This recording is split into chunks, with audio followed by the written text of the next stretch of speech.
Today, we're going to discuss how COVID-19 has impacted the residential rental market in Perth.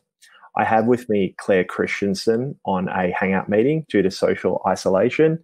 Claire Christensen is the General Manager of Rent Choice. Claire has over 15 years experience in residential rentals, but I'm sure that she's had very limited experience in pandemics. So there has been some significant changes in our office, and there is also some significant changes in government legislation and possibly long-term structural changes in the residential rental market that may take place as a result of this. So I wanted to open up discussion today with Claire in asking her, what does it mean for Rent Choice? For many businesses like Rent Choice, we've had to adapt and innovate our business practices to ensure the safety and well-being of our clients, team, and broader community, as well as the delivery of our high standards of client expectations. Okay, so I guess the takeaway from that is it's important to maintain our level of service despite the situation. It's probably no excuse. And what will be the type of things that Rent Choice is doing to action this high level of client service? We're making some changes to the way we do business in response to COVID-19. We will endeavour to make sure these changes affect your day-to-day interactions with Rent Choice as little as possible. And we appreciate your understanding as we continue to work together in this environment. Okay, so the office is open and working. What's the current status? So in the last 18 months, we've been focusing on technology and solutions to work remotely. In fact, it's quite common that our property managers are working from home or on site where possible. A property manager's job is fundamentally on the road. So subsequently, we've already had the ability to work remotely, and therefore we have actually made our office by appointment only. Okay, well, I'm going to throw a question in there that's probably not to script. What types of things does Rent Choice use? Like you talk about technology, but what's some examples in the office? Sure. So we have a digital co-working space, which incorporates a whiteboard to see properties for lease. We also have checklists that we can pass tasks between team members, and we can check off those statuses at any time, anywhere. We have Google Hangouts, which we have now migrated to our daily huddles too, so the team are meeting, as well as chat availability so we can keep up to date and also keep the team spirit high. That seems like a lot of communication tools. Is that normal as a rental company? Is that an important part of the job? We feel that property management is more people management rather than a property management company, and therefore it's more about being available to speak and chat and meet people where required. And then in this environment at the moment, we're really working towards still delivering that on a remote basis. Yeah, cool. And so how would you get in touch with your property manager? So as I said, we're still working as usual. It's business as usual, just remotely. So it doesn't necessarily mean that we're always at home. We are still regularly on the road or in between houses. Your property manager is able to assist you as usual, so you can get in touch with them as you normally would, so via their mobile or better yet email, SMS. And our office number is also directed to our team on a rotating roster, so you can still get in touch through our main office number, which also has an answering service should you not be able to reach us. And so using all those different tools, we're obviously happy to use them, but what would you suggest as the best medium for people to get in contact with our property managers in this environment? I still believe that email is probably the best means. The reason why is then we've always got it in writing. We have the time and date to know what's been going on. And also you can add to any additional information that you may need to. So a video or a photo of a broken tap or something along those lines can very easily be attached to an email. And if you need to meet with a property manager, how would that take place? Each one of our team members can provide a digital environment for this to take place. So where a face-to-face meeting is vital, we do still observe appropriate social distancing strategies in meeting rooms or at properties at final inspections or private viewings, but we want to minimise the risk to all parties. So the best case scenario would be trying to set up a digital meeting, such as what we're doing today. If you couldn't do that, or in instances where meeting in person is important, I think maybe possibly viewing a property or something like that, is there a change to how that takes place, or is there anything that the property manager might ask above and beyond than they normally would? Prior to any face-to-face appointments, we do like to ask a couple of following questions just to make sure that everyone's safe and that everyone is aware of any situation that might need to be addressed prior to a meeting.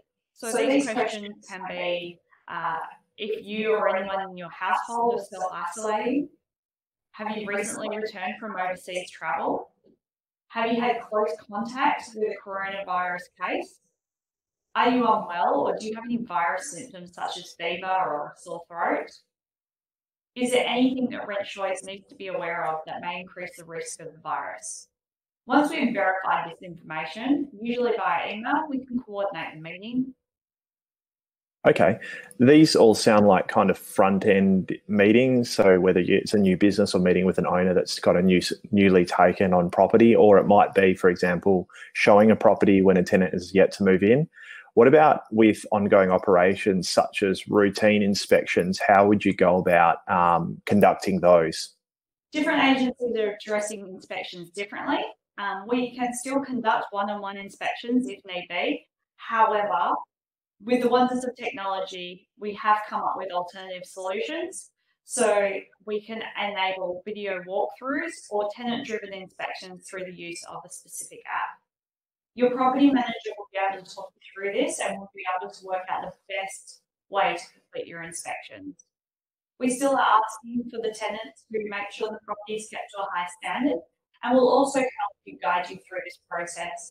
Ultimately, it won't be long until we're able to visit the property again, so we look forward to seeing you at the inspection next time. So the video walkthrough is guided by the property manager with the tenant.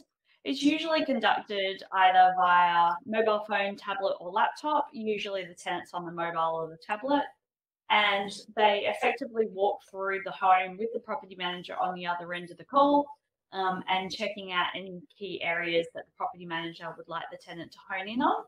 Once we have completed that inspection, we then send the video link to the owner for their review, and any comments that are from the tenant in relation to maintenance is also discussed via an email report. And with the app side of the operations, how does that work? Sure. So the app, once again, is tenant driven. We provide the tenant a day and time in which we would like the inspection to be conducted by, and then the tenant is able to prepare the home and ready for the inspection. This is all built by Google Backend. It's built in-house.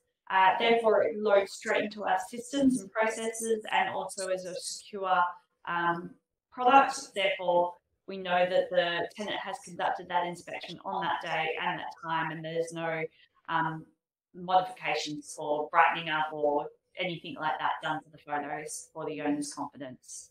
Who's concerned about not a proper inspection? Look, to be honest, we do conduct inspections every 3 to 4 months, some owners 6 months. So it's really not going to be that long before we're out there again. So I guess we just kind of have to work with what we've got at the moment. We haven't been in this environment before, and hopefully we won't be in this environment again in the near future. But we're just going to make sure that the safety of our tenants is our number one priority. Yes, certainly. And I guess part of routine inspections is the maintenance side of things. So what would you do if there's maintenance with a property? As mentioned, if tenants are self-isolating at home, they don't really want the plumber or the electrician to come over and do bits and pieces, but some are happy for that to happen. Again, it's just about the urgency. We definitely have tradespeople to assist, and they're also asking the same sort of questions that we're asking for access. There's many procedures that have also been adopted by the tradesmen to ensure tenant safety is their number one priority as well. So making sure that they are providing hand sanitizer or washing their hands regularly, coming in with gloves, making sure that they're cleaning their equipment, and also minimising that contact as much as possible. Okay, it sounds like you have the property management side of the operations really well systematized for this particular type of situation. If I'm an owner that has a property that's not yet leased, for example, I haven't yet got a tenant, I heard that home opens have been banned. What's the situation with that? Sure. So the Prime Minister, Scott Morrison, has announced that real estate home opens will cease for larger groups. This doesn't cancel private appointments. They're still currently permitted. So we're adapting our ongoing changes to the government and to assist in sourcing a good quality tenant and reducing the vacancy. We're utilising various other tools to be able to conduct interactive viewings. So these are via online platforms such as YouTube or Hangouts or Facebook live events. We're also continuing private viewings, but this may change at a later stage. Great. These types of tools seem, I guess, interesting, but what are the results like? How have you been finding that with listings that have been online? Essentially, what we are finding that there is still a lot of tenants looking around and looking at good quality homes. I guess it's that whole thing of you're in isolation and you're confined to a home. You start wanting to make sure that your home's adequate for you and your family.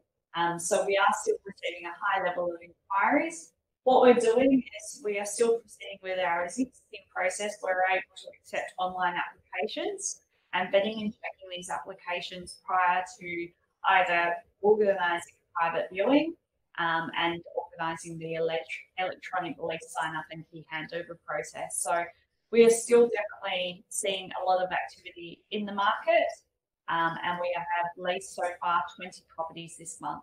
Okay, so you can confidently say that we're still leasing properties despite the lack of home opens? Yes, definitely. Oh, great.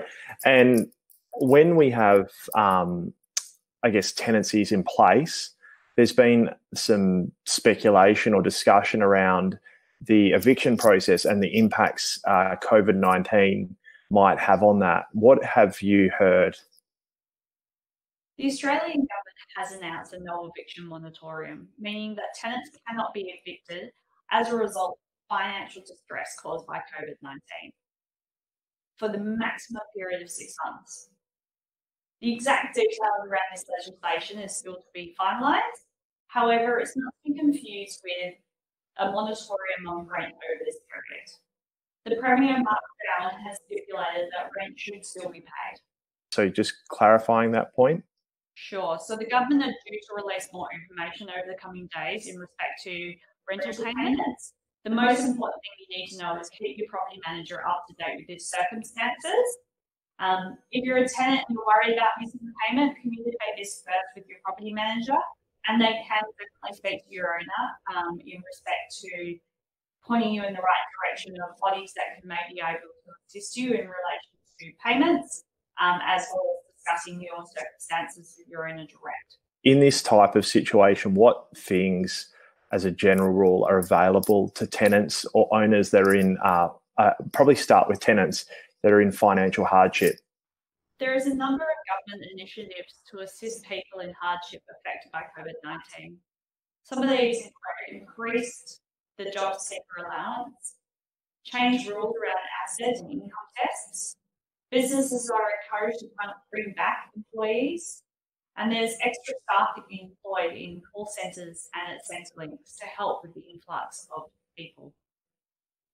In fact, we've already seen some tenants receiving rental assistance payments already. Okay, and with chasing up rent, what types of things can we say and can't say as a property management agency? We have to be mindful of what advice we give tenants in relation to their financial situation. We do suggest that they speak to a financial planner in respect to their specific situation. However, we do want to help as much as possible, and we are happy to discuss what proposals they'd like us to present to owners and any payment plans or position in which they think that they should be able to pay their rent in the future. Excellent. With owners on the other side that are in financial hardship, what kind of tips can you give them as to things they might possibly consider? Again, we can't provide financial advice, but what we have seen a lot of owners doing is speaking to their bank or broker in respect to their current loans that they have on their properties. They're also getting in touch with us and seeing what we know about their tenants and asking any questions if we feel that there could be potential that their tenant could be experiencing any hardship. At the end of the day, we're all in it together, so happy to facilitate open communication between owners and tenants. When can we expect to see some new information come to light? We are expecting an update in the next couple of days in relation to how the government would like us to enact this bill. From everything you've discussed today, it seems like business as usual. We're just facilitating more communication between owners and tenants, making sure that everyone's on the same page and kind of working together as best as we can. But when push comes to shove, we have to look at what the legislation says and use that. What other points is worth raising to people watching this video today? We'll regularly keep you up to date with any information that we think is pressing to the residential property market. Ultimately, our aim is to minimise face-to-face interactions, minimise the number of people in one space or one property at a time, and ensure any face-to-face interactions will adhere to the strict policies and procedures set to protect the well-being of those involved. I did have a question regarding landlord insurance. What's some common questions that owners ask us as agents? First one is, can I get landlord insurance? In the current environment, unfortunately, a lot of the big landlord insurance companies are no longer bringing on new clients. If you do have a current policy already in place, we would recommend that you go and look at your PDS and have a look at your specific policy. We can't give you financial advice around what policy is best or what you need in this current environment. It is an ever-changing landscape, and therefore we do recommend that if you have any concerns or queries in relation to your landlord's insurance specifically, that you contact your landlord insurer direct. If a tenant comes to you with a hardship claim, as the property manager on behalf of the landlord, what types of things do you discuss with the tenant to make that claim for them? When we receive applications from tenants in relation to hardship, we do like to obtain further information from them to verify their circumstances so that we can present their case to the owner for their consideration. We might ask for additional information such as payslips to show the reduced income or hours. We may also ask for information such as termination letters from your employer or any other supporting documents which might help with your claim. We then verify that information against your original application form and present all the findings to the owners so that they can help in these unprecedented times. Excellent. Okay, thank you very much, Claire, today. I really appreciate your time, and it was good to catch up with you via the Hangouts function that we have at Rent Choice. And as always, if you have any particular questions about your property or property we manage, feel free to get in contact with your property manager, and they would be able to certainly give you the latest information available that we have about what the impact COVID-19 has to the residential rental market here in Perth. Thanks again.